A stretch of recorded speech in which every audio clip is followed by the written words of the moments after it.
અને હવે વાત કરીએ મહાસંગ્રામની।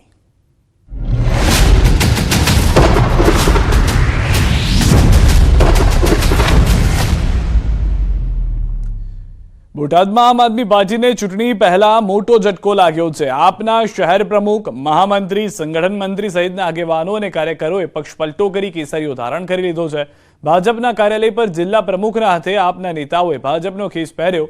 કાળુભાઈ રાઠોડ, ઓઢભાઈ ધાંધલ, ઉમેદસિંહ ગોહિલ, પૂરીબેન સાકરિયા સહિતના આગેવાનો અન્ય કાર્યકરો સાથે વિધિવત રીતે ભાજપમાં જોડાયા। સાથે જ કોઈ પણ પ્રકારની લાલચ કે વાયદા વગર પીએમ મોદીની વિકાસ યાત્રામાં જોડાવા ભાજપમાં સંમેલન થયા હોવાની વાત કરી। કોઈ લાભ લાલચ કે આની અંદર કોઈ પણ કમિટમેન્ટ નથી, ખાલી આ વિકાસ હોય અને અમે પણ કામ કરશું અને બોટાદની જનતાના કામ કરશું એ ભાવના સાથે આજે હું ભારતીય જનતા પાર્ટીને જોઈન કરી છે। જે આપના ઉમેદવારનો જે આ વિસ્તારને જે કડવો અનુભવ થયો છે, કાર્યકર્તાઓને કડવો અનુભવ થયો છે, તે જોઈ અને આજે આપના કાર્યકર્તાઓ ભારતીય જનતા પાર્ટીની અંદર પૂરા વિશ્વાસથી જોડાઈ રહ્યા। તો વડોદરા ભાજપમાં ફરી વિવાદ। લોકસભાના નવા ઉમેદવાર હેમાંગ જોશી જાહેર થયા બાદ પણ પક્ષમાં વિવાદ યથાવત છે। પૂર્વ એમએલએ જીતેન્દ્ર સુખડિયાએ બળાપો કાઢ્યો। શહેર ભાજપની સ્થિતિ બદલાય, કોઈ પૂછનારું નથી। બેનર્સ લગાવનારા પાર્ટીનું સંચાલન કરે એ ગંભીર બાબત। જૂથવાદ નહીં, ભાજપમાં કોઈ જૂથવાદ નથી। વ્યક્તિ મહત્વાકાંક્ષા સંતોષવા રાજકીય ચાલ રમે છે। ઉમેદવારના કાર્યક્રમની પણ અમને જાણ કરાતી નથી। બેનર્સ દ્વારા પ્રોપેગેન્ડા કરનારા પાર્ટીના હામને નુકસાન પહોંચાડ્યું। આ પ્રવૃત્તિ બંધ થવી જોઈએ। કમ્યુનિકેશનની ગેપ છે। મેં અમારા મોવડીઓ અને અમારા પ્રભારીને પણ આ માટે વિનંતી કરી છે કે તમે આમાં ખાસ રસ લો અને બધા કાર્યકર્તાઓનું માન સચવાય, બધા સિનિયરોનું માન સચવાય તે રીતે વ્યવસ્થા તંત્ર ગોઠવી આપે। ભાજપનું કંઈ જૂથ જેવું હું નથી માનતો।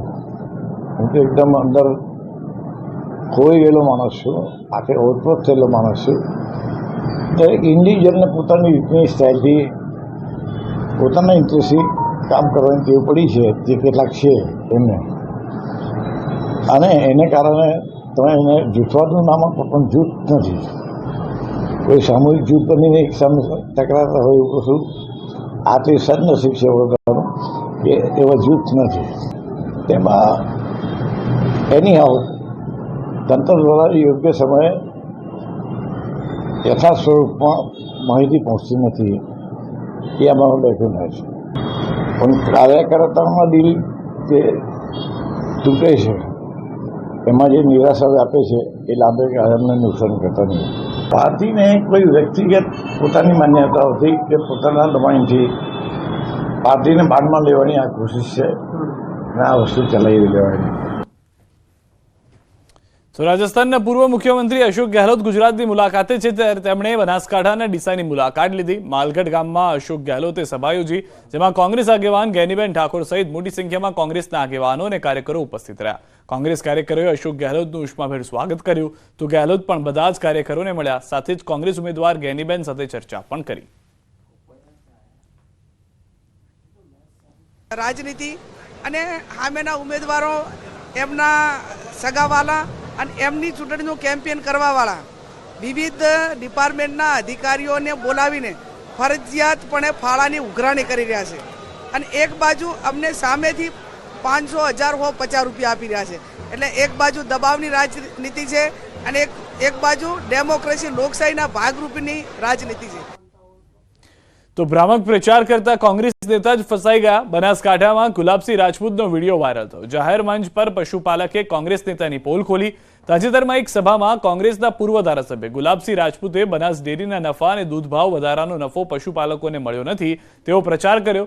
જાહેર મંચ પરથી જ ગુલાબસિંહે આ નિવેદન આપી પશુપાલકોને સવાલ કર્યો। જો કે જાહેર મંચ પરથી જ એક પશુપાલકે કોંગ્રેસ નેતાને જે જવાબ આપ્યો તેનાથી ગુલાબસિંહ હસીને પાત્ર બની ગયા છે। પશુપાલકે કહ્યું, હા, મને તો નફો મળ્યો છે। જાહેર મંચ પરથી પશુપાલકના જવાબથી કોંગ્રેસ નેતા ગુલાબસિંહ પણ ભોંઠા પડી ગયા હતા। ચૂંટણીની મોસમમાં હાલમાં ગુલાબસિંહનો આ વિડીયો ભારે ચર્ચાનું કેન્દ્ર બન્યો। બનાસ ડેરીના નફામાં પશુપાલકોને મળેલા હિસ્સા અંગે કોંગ્રેસના ખોટા પ્રચારમાં કોંગ્રેસના નેતા ખુદ જ ફસાઈ ગયા હતા।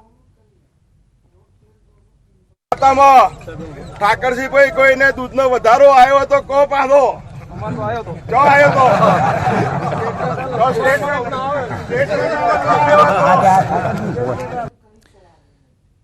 તરફ આ વિડીયો વાયરલ થતા જે પશુપાલકે ગુલાબસિંહના ખોટા પ્રચારની પોલ ખોલી તે પશુપાલકે પણ સ્પષ્ટતા કરી. તેમણે કહ્યું, દૂધનો ભાવ વધારો અને નફો ફક્ત મને જ નહીં પરંતુ ગામના તમામ પશુપાલકો, એટલું જ નહીં જિલ્લાના પશુપાલકોને મળ્યો છે. તેમણે કહ્યું કે મારા ગામમાં જ 2 કરોડથી વધુનો ભાવ વધારો મળ્યો છે.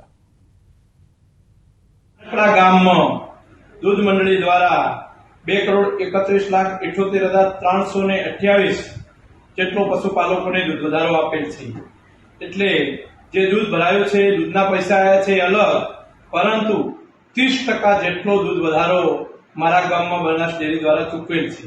પેલો બનાસ ડેરી પત્ર લખે કે તમારે આટલો દૂધ વધારો આવશે અને ત્યારબાદ ઓનલાઈન ગ્રાહકના ખાતામાં દૂધ વધારો આવે.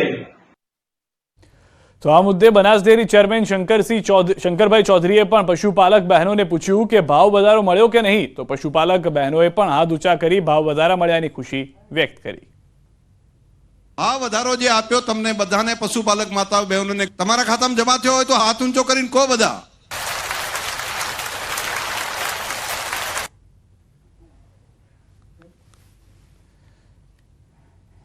આ તરફ ભાવનગરથી સમાચાર. ભાવનગર જિલ્લામાં લોકસભાની ચૂંટણીને લઈને 7 વિધાનસભામાં ઈવીએમની ફાળવણી કરવામાં આવી.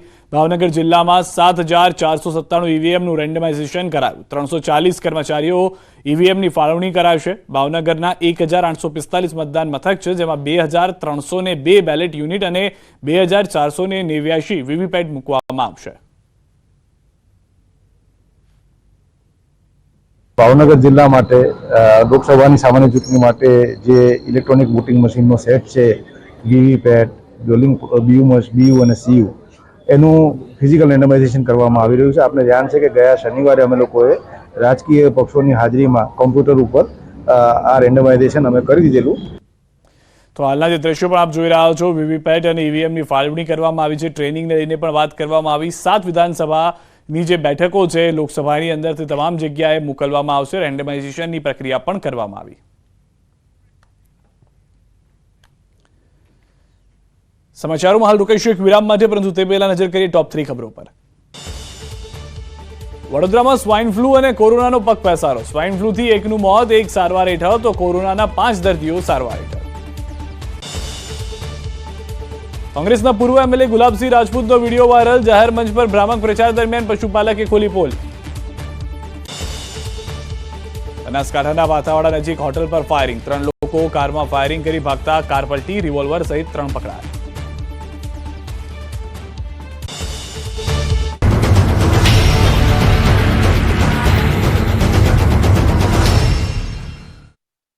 Hotel management with AR. વડોદરાના હંદોડ ગામે શ્રમિકને ઇન્કમટેક્સ વિભાગ